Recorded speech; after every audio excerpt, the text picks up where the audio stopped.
What's going on, man? Welcome back to the basement. I'm Ron, and if you're down bad setting your lineup, scraping the bottom of the barrel to fill your RB2 spot, to fill your flex spot, or you are looking across everything you can find, turning every stone on the waiver wire for that quarterback streamer or tight end streamer, this is the video for you, because today I am going to talk through my 6 sneaky starts and stats for Week 12 of the fantasy football season. This is where we go deep. I am not going to tell you to start Amon-Ra St. Brown or Christian McCaffrey. We are going outside the top 30 or so running backs or wide receivers by consensus. We're going to talk about some quarterback and tight end streamers and get you ready to go for Week 12. As always, if you enjoy, leave a like, subscribe if you're new. And before we get into any players, let's talk about how we did last time we did one of these videos in Week 10. We had Alec Pierce, who was the wide receiver 38 by consensus. He finishes the wide receiver 14. That's a huge W. DeMarcado, RB 36. He finishes the RB 19. That's a huge W. Dalton Schultz, tight end 18 by consensus, finishes as the tight end 4. That's huge. Mariota, QB 15 by consensus, QB 13 finish. You take that all day long. Christian Watson, a little bit of a dud. Wide receiver 44, finishes at the wide receiver 47. You don't love to put that in your flex spot. And then Mason Taylor, stone cold brick. Justin Fields screwed him. Mason Taylor, in any game that Justin Fields is playing, you just cannot start him, and we learned that lesson the hard way. Now, how this video is going to work is I'm going to show you a player. I have Trevor Lawrence here as our first player. He's my quarterback streamer of the week. He's my QB 16 on the road at Arizona. Now, I'm going to read this stat here in a second, but if you want access to my rankings, you can find that over on the Patreon, patreon.com/Ron Stewart. So if you are between like Trevor Lawrence and Sam Darnold and you want to see how I have those players ranked, that will be over on the Patreon. You can find that in the description and the comment section down below. Now, the stat here for why I like Trevor Lawrence is he's rostered in just 27% of leagues, so he qualifies as a nice streamer. He should be on waivers in most leagues. He is a luxury streamer this week in what could possibly be a sneaky shootout. The Jaguars are projected for the 9th most points in an up-tempo matchup. Now, when a team is projected for points, it's just that they are implied by Vegas. They are implied by Vegas to have the 9th most points this week. The Jaguars, in their games, rank 4th in total points over the last month, while Cardinals contests are 2nd. And they also lead the league in combined snaps thanks to their chaotic, fast-paced style via establish the run. Now, always with these videos, there is a long works cited. I like Sam Hoppin's Hop at the Conclusion Substack, establish the run, specifically Evan Silva's matchup columns and Pat Thorman's snaps and pace. Underdog Network, that is like kind of Hayden Wink's blog over there, is great. I also, of course, PFF. Fantasy Points Data Suite is good. And I think that's kind of ESPN Analytics I'll look at. And I think that's kind of it. I'll let you know if there's anything else that I used here. But Arizona's defense is soft against the pass as well, ranking outside the top 20 in both success rate and EPA per play allowed through the air, and have been vulnerable near the goal line, allowing 10 rushing touchdowns inside the 10-yard line, 3rd most in the NFL. So the Cardinals play this kind of bend, don't break defense. They let you get in, but then once you're inside the 10-yard line, most of the time you are punching it in. This aligns perfectly with Lawrence's dual threat usage. His 5 rushing touchdowns inside the 10-yard line trail only Josh Allen and Jalen Hurts. He's available in most leagues, and he's an upside streamer for Week 12. So I really like Trevor Lawrence. I think as well, we're going to see a ton of passing and up-tempo play from the Cardinals with Jakobi Brissett. The Jaguars are also a pass funnel defense, so we see the Cardinals kind of pushing the pace, fighting back against the Jaguars, and we could see this thing actually be a sneaky shootout environment in a dome over there in Arizona. Now, you're going to notice that the reason I did a quarterback streamer here first, which is not the norm here, is because I love this environment. We actually have 3 different players in this Jaguars-Cardinals game. Next up, we have Jakobi Meyers. He is my wide receiver 27 this week on the road at Arizona. That is 7 spots higher than the consensus rankings over on Fantasy Pros, and here's why. Myers has led the Jaguars in receiving in each game since arriving and should again with Brian Thomas out. This is a great matchup for an outside wide receiver. Arizona allows 114.1 yards per game and 2.09 yards per out run, the 10th most to perimeter wide receivers. And Myers ran 77% of his routes outside last week. The Cardinals have played the most zone coverage in the NFL over the last 4 weeks at 88.6%, and Myers is Jacksonville's best zone beater, posting 1.85 yards per out run versus zone, 2.42 in his games as a Jaguar with 309 yards versus zone compared to Parker Washington's 1.41 yards per out run and 229 yards versus zone. So this is a matchup that favors zone beaters on the outside. That's what Jakobi Meyers is. I think he's a strong play with Brian Thomas out. He continues to kind of get that rapport going with Trevor Lawrence.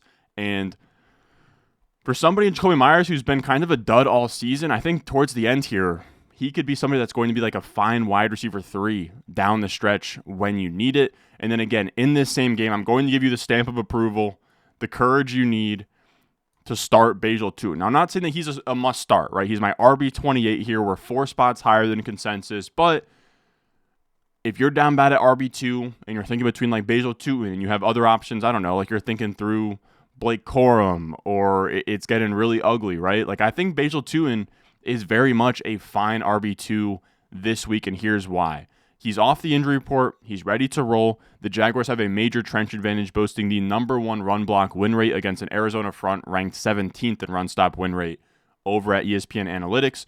The Cardinals are allowing the 9th most fantasy points to running backs, and Jacksonville is projected for the 9th most points on the slate. Before getting hurt last week, Tuten outsnapped and outcarried Travis Etienne.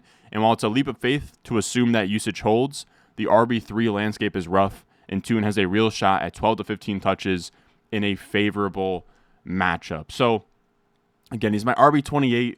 It's rough out here when it comes to running backs, and if you don't have anything better to play, you certainly can just put Tuten in your RB2 spot. Now, look, it's week 12. It's the end of the season, and we are banking on these rookies to finally produce, and that is what we are going to be doing with Luther Burden. He is my wide receiver 38 this week at home versus Pittsburgh, 3 spots higher than consensus. And here's why I like Burden. Honestly, this is just to give you the confidence to play Burden if you are in a pinch at the flex spot. You could certainly do much worse than Burden. He quietly jumped to a season-high 61% route share last week, up from 49% in Week 10, putting him firmly on the flex radar. The betting markets agree. Underdog projects Burden for more receiving yards than DJ Moore this week, which is a massive signal. Pittsburgh is allowing the 3rd most wide receiver fantasy points, and Chicago is projected for the 12th most points on the slate. The matchup is also tailor-made for what Burden does best. The Steelers run single-high coverage on 59.3% of snaps, and if you remember, this is what we targeted with Alec Pierce. The single-high looks, it was huge for Pierce. Pierce exploited that versus Pittsburgh, and then again versus Atlanta overseas. It is a similar matchup here for Burden. Burden is one of only 10 wide receivers with 3+ yards per out run versus single high looks. The last wide receivers who matched this profile against Pittsburgh, JSN, Alec Pierce, Demario Douglas. These are guys with 3 or more yards per out run versus single high looks. They scored 18.3, 17.5, and 2.7 PPR. Douglas was the dud, but he did still see 5 targets, which was one of only 3 times he's done that this season. It's a boom-bust play, but the arrow is pointing up. There are definitely worse Week 12 flex plays than Luther Burden. This could be the Burden breakout game this week, which is very exciting. Again, I'm not saying to force him in there. I'm just saying that if you need a flex play or a wide receiver, you could certainly do much worse than Luther Burden. Then we have our tight end streamer of the week, AJ Barner. He is my tight end 15 on the road versus Tennessee. That is 2 spots higher than consensus. And here's why. Tennessee quietly bleeds production to inline tight ends, allowing a 16.4% target share, the 2nd highest, 37.6 yards per game, 6th most, 39 receptions, 5th most, and 1.96 yards per reception or yards per out run, 10th most. 2 inline tight ends, and Barner has the 2nd most inline pass snaps in the NFL, 213, behind only Dalton Schultz, I believe. The only thing holding the Titans' tight end fantasy points allowed at 23rd, right, despite like having top 10 numbers in yards allowed, target share, all of that, is because they've only allowed 3 touchdowns.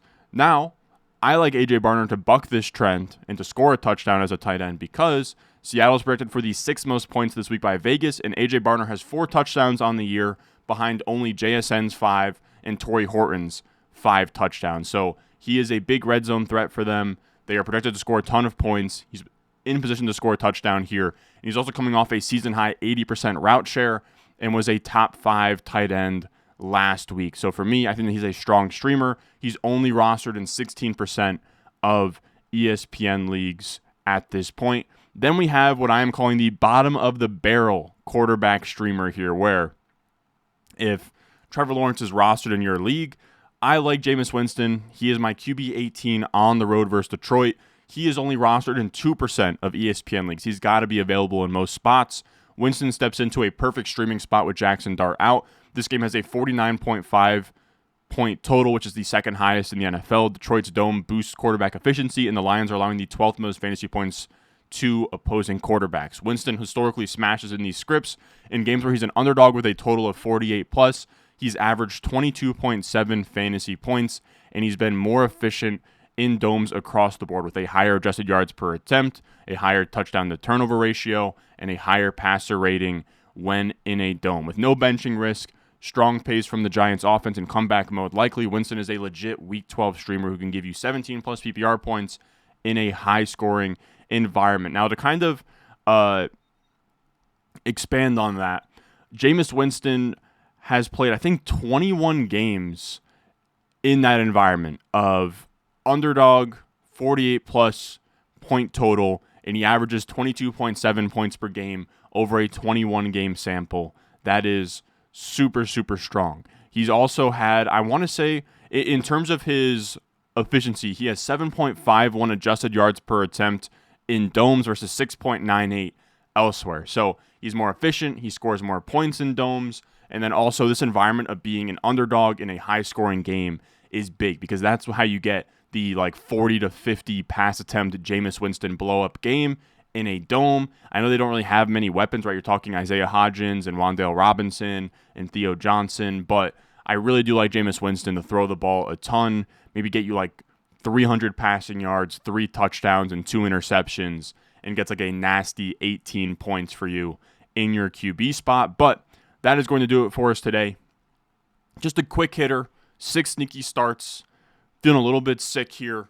Hoping we get better by the time we get to Monday's 10 Lessons Learned video.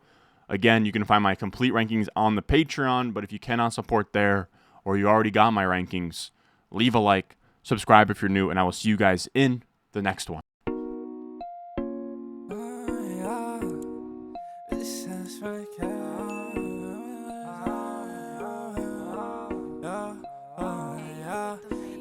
Stones, like this froze, ice cold,